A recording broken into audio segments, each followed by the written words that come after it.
Hello friends, नमस्कार। आप सभी को नमस्कार। आप सभी का वेलकम इस क्लास में। You all are welcome to this class. आज के इस लेसन में हम डिस्कस करेंगे चैप्टर 2 बेसिक कॉन्सेप्ट्स के इम्पोर्टेंट क्वेश्चंस। तो let us start the questions. तो शुरू करते हैं क्वेश्चन के सिलसिले को। तो ये हमारे पास सबसे पहला क्वेश्चन है, व्हाट आर फंडामेंटल आइडियाज और basic assumptions underlying theory and practice of financial accounting.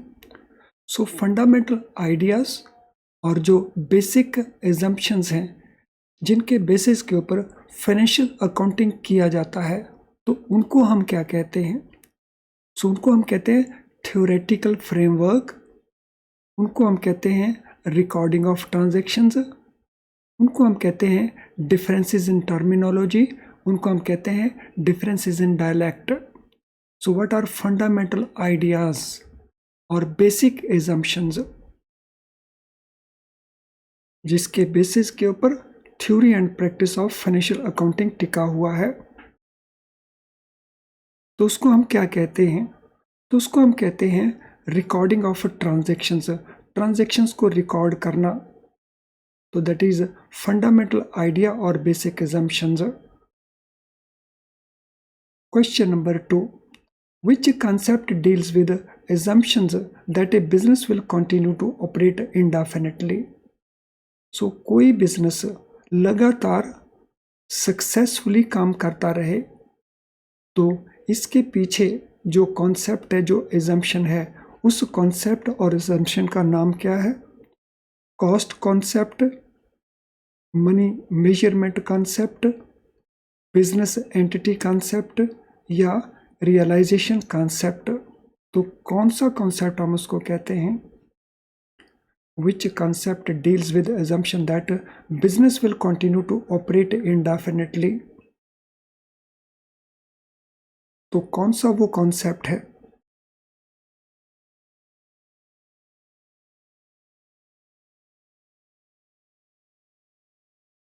तो उस कॉन्सेप्ट को हम कहते हैं गोइंग कंसर्न कॉन्सेप्ट, यानी इसके बीच में उसका आंसर नहीं है, तो answer is going concern concept. तो गोइंग कंसर्न कॉन्सेप्ट क्या रहता है? तो यहाँ पे आंसर सी नहीं आएगा, तो आंसर हमारा आएगा none of these.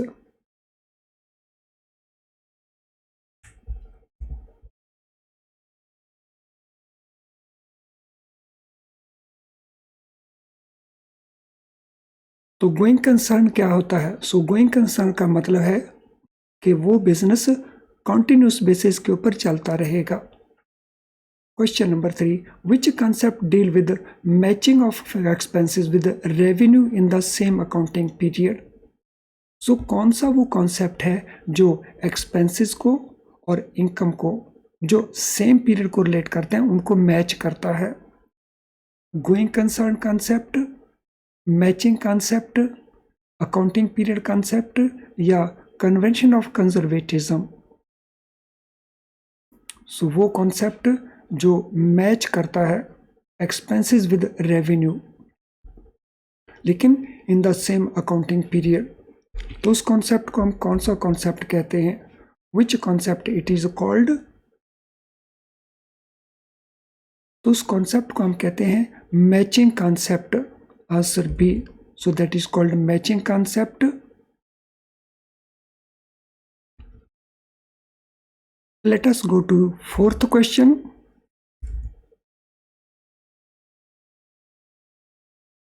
Which convention requires that all relevant information be disclosed in the financial statement? So कौन सी वो कन्वेंशन है, कौन सा वो कॉन्सेप्ट है जो डिमांड करता है कि जितनी भी रेलिवेंट इंफॉर्मेशन है वो फाइनेंशियल स्टेटमेंट्स में डिस्क्लोज की जानी चाहिए? Convention of full disclosure, convention of materiality, convention of consistency या डुअल एस्पेक्ट कॉन्सेप्ट? तो which convention requires that all relevant information be disclosed in the financial statements? सो कौन सा हमारा आंसर बनता है क्वेश्चन नंबर 4 के लिए?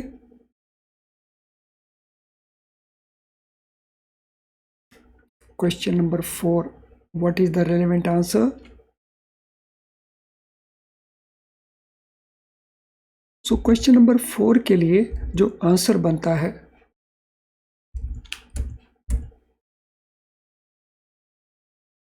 That is a convention of full disclosure, यानी जितनी भी इंपॉर्टेंट इंफॉर्मेशन है फाइनेंशियल्स को लेकर के रेलेवेंट है और इम्पॉर्टेंट है, वो इंफॉर्मेशन हम डिस्क्लोज करेंगे इन द फाइनेंशियल स्टेटमेंट्स। तो that is known as convention of full disclosure. What is accountancy? Accountancy हम किसको कहते हैं? So what is accountancy? So हमारे ऑप्शन आंसर्स हैं systematic knowledge of accounting, method of preparing books of account, process of summarising communicating accounting information, और all the above. So किसको कहेंगे accountancy किसको कहेंगे? Which of these will be known as accountancy? किसको कहा जाएगा accountancy?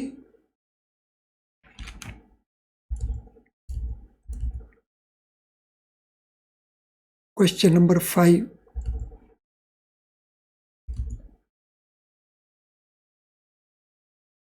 सो accountancy हम कहेंगे सभी को systematic knowledge of accounting, method of preparing books of accounts, process of summarising communicating accounting information.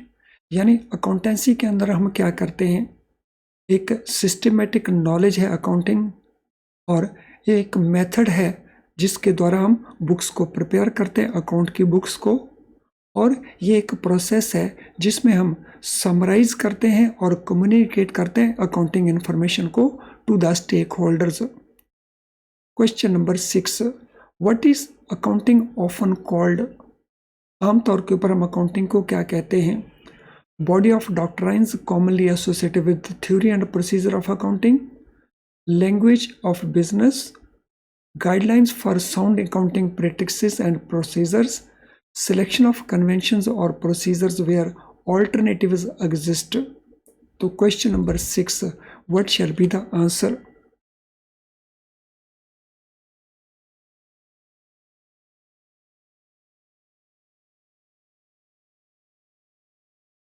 So क्या आंसर रहेगा क्वेश्चन नंबर 6 के लिए?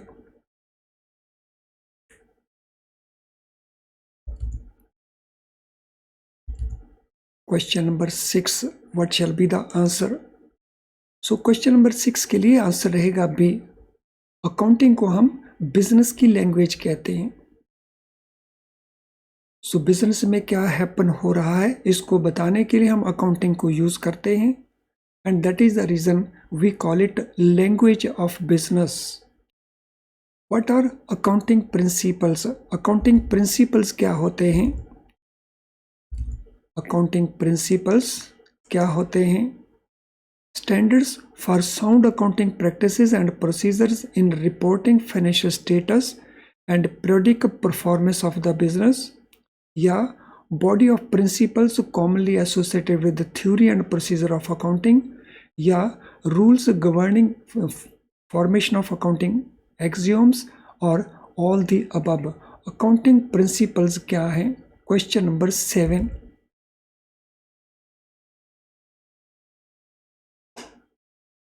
what are accounting principles?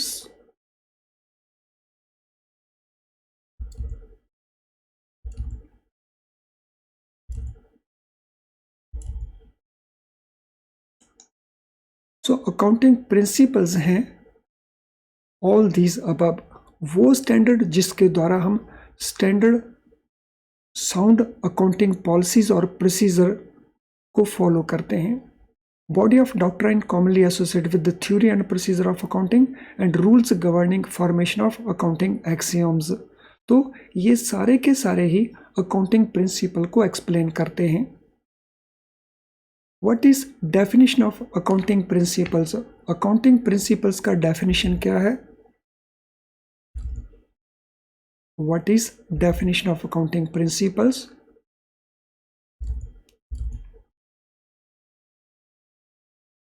Body of doctrines commonly associated with theory and procedure of accounting. Rules governing formation of accounting axioms. Guidelines to establish standards for sound accounting practices and procedures in reporting and the financial status and periodic performance of the business. या selection of conventions and procedures where alternatives exist. तो यहाँ पे हमने बतानी है उसका definition. So what is definition of accounting principles?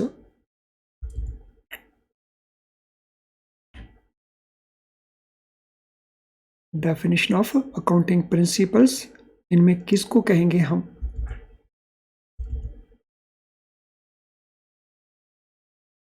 तो it is option C, वो guidelines to establish standards for sound accounting practices and procedures in reporting financial status and periodic performance of a business. तो हम standard fix करना चाहते हैं sound accounting practices के और procedures के, उसके लिए हम यूज करते हैं अकाउंटिंग प्रिंसिपल्स को. Now question number 9. What are sources from which rules governing formation of accounting axioms and principles are derived? वो sources क्या हैं जहाँ से हम rules governing formation of accounting axioms and principles derive करते हैं? Common experience, historical precedents, statements by individuals and professional bodies, or all the above. So इनका source क्या है? Question number 9. The source here is D. ये सारे के सारे ही sources हैं. Over the years किस प्रकार से accounting principles को बनाया गया? Common experience के basis के ऊपर, historical जो precedents हैं उनके basis के ऊपर, और जो इंडिविजुअल्स और प्रोफेशनल बॉडीज के कमेंट्स हैं, उनकी स्टेटमेंट्स हैं, सभी के बेसिस के ऊपर. What is purpose of accounting principles? Accounting principles का पर्पस क्या है? To establish guidelines for selection of conventions और procedures where alternative exist, to explain current accounting practice, to guide sound accounting practice and procedure in reporting financial status and periodic performance of business, or to summarize and communicate accounting information. तो purpose of accounting principle क्या है? So what is the purpose? तो purpose is C, to guide sound accounting practices and procedures in reporting the financial status and periodic performance of a business. What are accounting concepts? Accounting concepts क्या होते हैं? Basic rules, assumptions and principles to be followed while recording business transactions and maintaining books of account. A set of customs and traditions for preparation of accounting standards. The time-tested rules applicable only in specific situations, या scientific rules which differ from one country to another. Accounting concepts क्या होते हैं?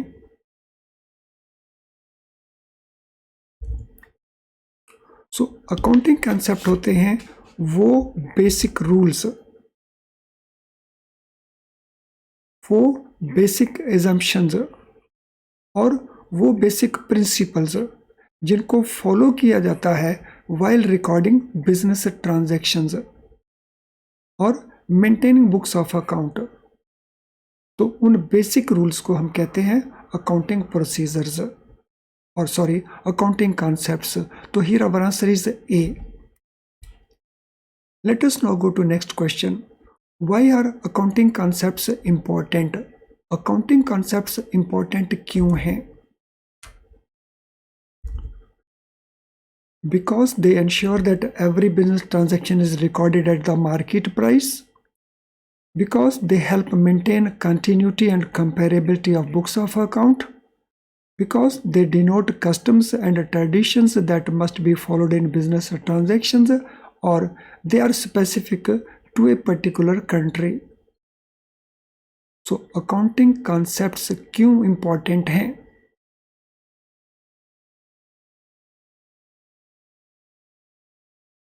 Question number 12.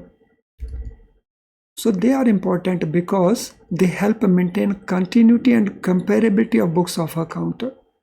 तो books of account को अगर हमने compare करना है और उनकी कंटिन्यूटी मेंटेन करनी है तो हम यूज़ करते हैं अकाउंटिंग कॉन्सेप्ट्स को, और जब सभी कंपनीज अकाउंटिंग कॉन्सेप्ट्स को यूज़ करेंगे तो उनके जो रिजल्ट्स हैं, फाइनेंशियल रिजल्ट्स हैं, तो वो कंपेरेबल बन जाएंगे। What is cost concept in accounting? Accounting के अंदर कॉस्ट कॉन्सेप्ट क्या है? So there are various concept, जिसमें से एक कॉन्सेप्ट है कॉस्ट अकाउंटिंग का। सो कॉस्ट कॉन्सेप्ट क्या है? Recording every transaction at market price, recording every transaction at lower price then the market price, recording every transaction at historical cost, and recording every transaction at a higher price than the market. So which of these is the correct answer? Question number 13.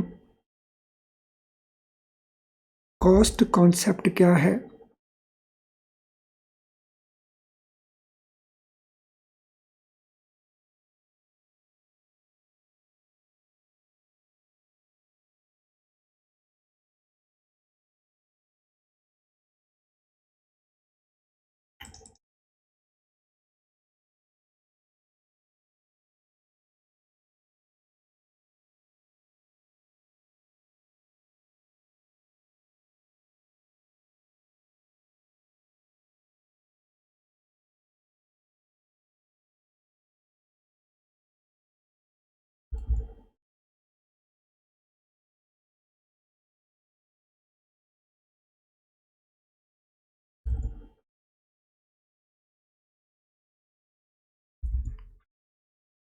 So what is cost concept?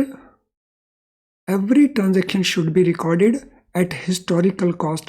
So historical cost means जो cost incur किया गया. So recording every transaction at historical cost, तो उसको हम कहते हैं cost concept. So for example, अगर हमने मशीनरी परचेज किया, तो मशीनरी अगर हमने एक्स कॉस्ट के ऊपर परचेज किया और फिर उसको इंस्टॉल करने के लिए हमने कुछ एक्सपेंसेस इनकर किए, तो दोनों का हम टोटल लगा लेंगे और वो बन जाएगा उसका हिस्टोरिकल कॉस्ट। मींस वो कॉस्ट जिसके ऊपर उसको परचेज किया गया या जो कॉस्ट एक्चुअली इनकर किया गया to make the machinery operational. Let us go to next question. What is the difference between accounting concept and accounting conventions? So दो कॉन्सेप्ट होते हैं, दो एस्पेक्ट्स होते हैं, एक होते हैं कॉन्सेप्ट्स अकाउंटिंग के और एक होते हैं अकाउंटिंग के कन्वेंशंस। इन दोनों के अंदर क्या डिफरेंस है? There is no difference between accounting concept and accounting conventions. Accounting concepts are customs and traditions, while accounting conventions refer to basic rules and principles. Accounting concepts are universally applicable, whereas accounting conventions are specific to a country. Accounting concepts are used in financial accounting, while accounting conventions are used in management accounting. तो दोनों के अंदर difference point कौन सा option reflect करता है question number 14 के अंदर? So what is the difference part?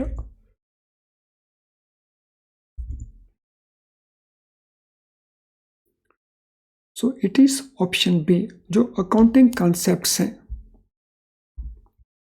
वो कस्टम्स एंड ट्रेडिशंस हैं, यानी प्रैक्टिसेस जो over the time period adopt की गई, जबकि जो अकाउंटिंग कन्वेंशंस हैं वो बेसिक रूल्स हैं और प्रिंसिपल्स हैं जिनको फॉलो किया जाना है व्हाइल प्रिपेयरिंग द अकाउंट्स। तो ये दोनों के अंदर बेसिक डिफरेंस है।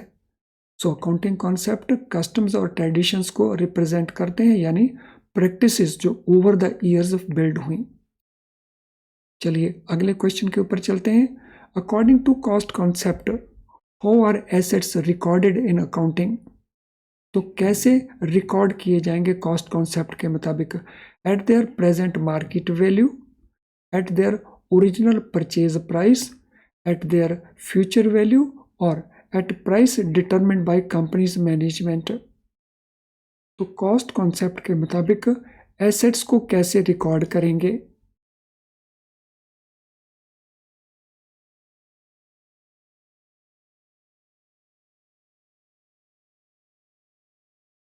So these will be recorded on the basis of their purchase price, जिस प्राइस के ऊपर उनको परचेज किया गया originally. What is basis for subsequent accounting for assets? So subsequent accounting for assets के basis क्या है? In case of cost concepts, market value, present value, original purchase price या fair value. सो subsequent accounting period के लिए assets का जो valuation है उनका जो अकाउंटिंग है कैसे किया जाएगा? Question number 16.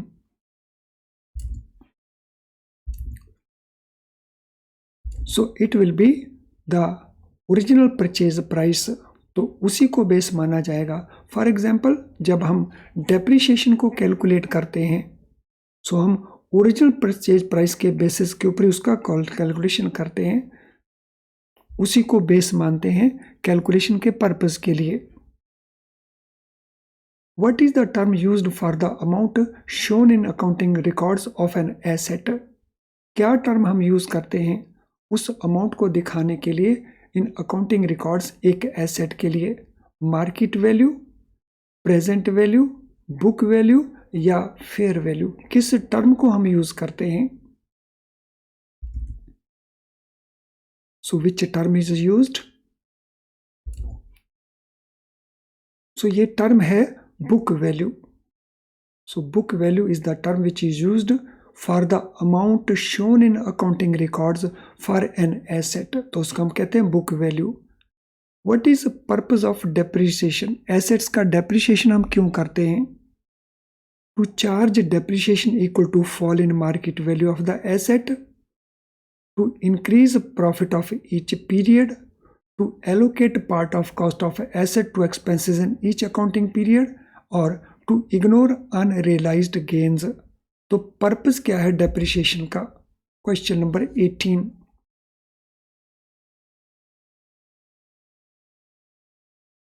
What is the purpose of depreciation? So depreciation का पर्पस होता है कि जो उसकी फिक्स्ड कॉस्ट है किसी भी एसेट की, सो इसको हम अंडरस्टैंड कर लेते हैं. So there is a fixed cost of say machinery. अगर हम इस सारी कॉस्ट को उस ईयर के एक्सपेंसेस में डाल देंगे जिस ईयर में उसको परचेज किया गया, then what will happen? So there will be loss, क्योंकि इस एसेट को हमने over number of years use करना है, इसीलिए उसकी सारी वैल्यू को हम, सारी कॉस्ट को हम उसी साल में जिस साल में परचेज किया उसमें इंक्लूड नहीं करते. हम टोटल कॉस्ट को इंस्टॉलमेंट में डिस्ट्रीब्यूट कर लेते हैं और फिर उसको एलोकेट करते हैं टू डिफरेंट ईयर्स. तो ये जो इंस्टॉलमेंट बनती है फिक्स्ड कॉस्ट का distributed over number of years, इसी को हम कहते हैं डेप्रिसिएशन. और डेप्रिसिएशन का पर्पस क्या है कि हम part of cost of the asset allocate कर देंगे as expenditure in each accounting period. Next question. What is main argument for showing assets at cost instead of market value? So main argument क्या है कि जब हम asset को cost के ऊपर दिखाते हैं instead of market value? To make assets appear more valuable, the cost concept meets all three basic criteria of relevance, objectivity and feasibility, to make the asset easier to sell और to hide losses from the investors. Main argument क्या है?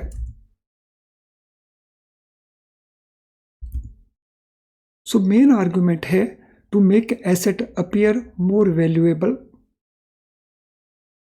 No, this is not the answer. The answer is जो cost concept है वो तीनों ही basic criteria को meet करता है, रेलेवेंस को, ऑब्जेक्टिविटी को एंड फिजिबिलिटी को. तो answer here will be B. The cost concept meets all three basic criteria, तीनों बेसिक क्राइटेरिया को मीट करता है। ये 3 बेसिक क्राइटेरिया क्या है? जो भी अकाउंटिंग हम करेंगे वो रेलेवेंट होनी चाहिए, उसका ऑब्जेक्टिव बड़ा क्लियर होना चाहिए और वो फिजिबल भी होना चाहिए, यानी प्रैक्टिकली हम उसको यूज कर सकते हैं। फ्रेंड्स, जिन स्टूडेंट्स का अभी तक लाइक डिसलाइक नहीं हुआ है, क्विकली वो लाइक डिसलाइक को कंप्लीट कर देंगे ताकि हम नेक्स्ट क्वेश्चन को ऊपर क्विकली मूव करें। एंड मीनवाइल मैं आपके साथ शेयर करना चाहूँगा कि जैसे जैसे हमारा एग्ज़ाम पास आ रहा है तो प्रैक्टिस करना उतना ही इम्पॉर्टेंट है। सो प्रैक्टिस ऑफ क्वेश्चंस उतना ही इम्पॉर्टेंट है जितना हमने वीडियो लेसन्स को देख करके कॉन्सेप्ट को अंडरस्टैंड किया। इस कॉन्सेप्ट को क्लैरिटी लाने के लिए क्वेश्चंस का बहुत बड़ा रोल होता है और फिर आपको कन्फ्यूजन्स नहीं होते, आप पेपर के अंदर क्विकली आंसर्स दे पाते हैं। तो उसके लिए क्वेश्चन बैंक को ज़रूर यूज़ कर लेना। तो ये क्वेश्चन बैंक आपको हमारी ऐप में मिल जाएगा। तो हमारी ऐप को इंस्टॉल करके वहाँ पे स्टोर सेक्शन में जाइए और क्वेश्चन बैंक को यूज़ करें सो दैट पेपर में बेटर स्कोर करने में आपको हेल्प मिले। Let us go to next question. Why are all accounting transactions recorded in terms of money only? जितनी भी अकाउंटिंग ट्रांजेक्शन्स हैं उनको मनी में ही हम रिकॉर्ड क्यों करते हैं? To make the business appear more profitable, to ensure easy comparison of performance between firms, to hide losses from investors, or to make books of account more organized? Question number 20. So what shall be the answer? Question number 20 के लिए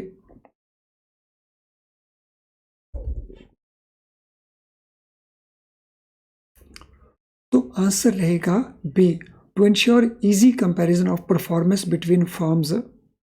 तो different firms का अगर हमने comparison करना है, उनकी working का, उनकी एसेट लायबिलिटी पोजीशन का, so that will be possible only when we express in money terms. What are limitations of money measurement concept? Money measurement concept की लिमिटेशन क्या है? It makes books of account harder to read. It limits type of assets that can be recorded. It does not record vital business facts that are not expressible in money terms, or it increases likelihood of fraud. तो limitation क्या है money major concept का?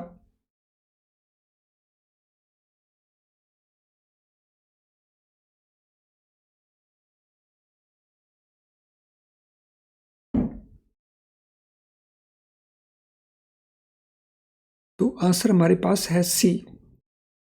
सो business के वो facts जो vital हैं business के लिए, अगर वो मनी टर्म्स में एक्सप्रेस नहीं होते तो उनको वो रिकॉर्ड नहीं कर पाता।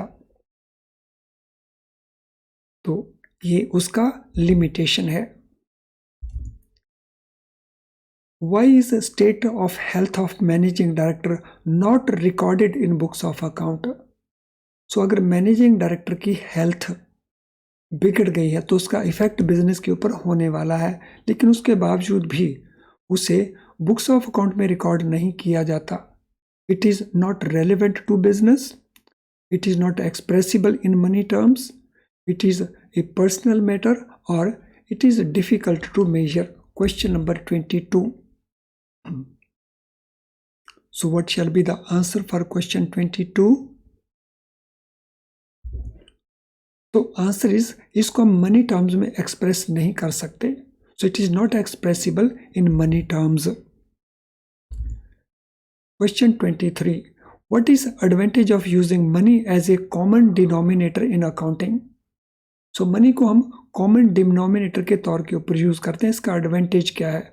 It makes business look more profitable, it allows easy comparison of performance between firms, it reduces likelihood of frauds, या it ensures that all assets are recorded at market value. Question 23.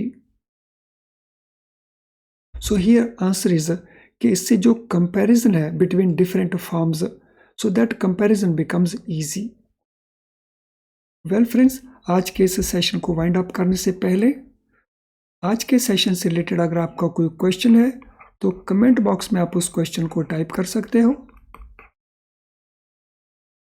इसके अलावा अगर आपका कोई और क्वेरी है तो वो आप हमें इस ईमेल आईडी के ऊपर टाइप करके बता सकते हो, या हमारी ऐप का जो मैसेज बॉक्स है, सो हमारी ऐप के मैसेज बॉक्स को भी आप यूज़ कर सकते हैं for this purpose, and we will try to help you and suitably answer you. तो चलें अब आज के इस सेशन को वाइंड अप करें। Thank you friends, all the best.